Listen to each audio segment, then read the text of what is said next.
C'est Anima de Wajdi Mouawad, qui est un auteur franco-québécois-libanais, dramaturge, poète, metteur en scène.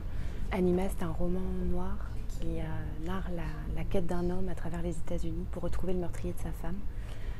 Le livre s'ouvre sur la scène de cet homme qui rentre du travail, qui rentre dans son salon et qui voit sa femme qui a été sauvagement assassinée.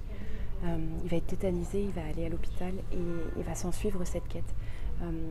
Le meurtrier, il est connu, il a déjà sévi et lui, il va le rechercher. Mais c'est pas exactement une vengeance qu'il cherche, mais plutôt il essaye de se prouver qu'il n'est pas fou et que c'est pas lui qui a fait ce geste. À travers cette odyssée, il va se retrouver lui-même. L'auteur mêle en fait l'histoire américaine avec l'histoire de notre héros, et il mêle l'histoire américaine et l'histoire du Liban, les guerres civiles. Et c'est comme ça que le héros va se retrouver. Anima, c'est un livre qui est fait d'une manière assez originale, avec une narration externe. En fait, ce sont des animaux qui narrent l'histoire. Alors au début, c'est très étonnant, mais on s'y habitue vite. Et c'est très bien parce que ça nous permet de prendre du recul. Parce que la violence dans ce livre est omniprésente. Et c'est quelque chose d'assez difficile à lire. Et donc on prend du recul avec ces animaux. Et une question centrale aussi sur qui de l'homme ou de l'animal est le réel monstre.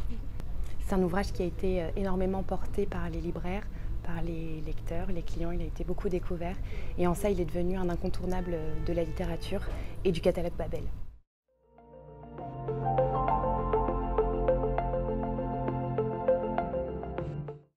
Babel occupe une place assez importante chez Soramps, au même titre que Folio. Je pense que c'est vraiment la collection préférée les deux collections préférées de nos clients, de nos lecteurs, à la fois pour le catalogue qu'elle propose avec des monstres de littérature, la qualité aussi des ouvrages, le papier, la typographie qui est assez différente, les couvertures toujours esthétiques, le jeu qu'il peut y avoir aussi des couvertures comme avec les livres de Dostoïevski en plusieurs tomes.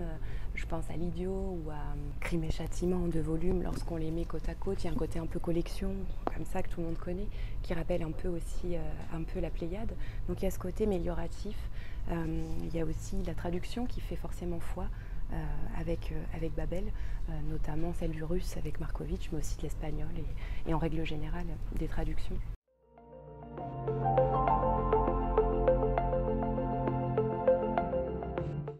L'anecdote que je voulais partager avec vous, elle est en rapport avec la première question sur s'il ne devait rester qu'un seul Babel.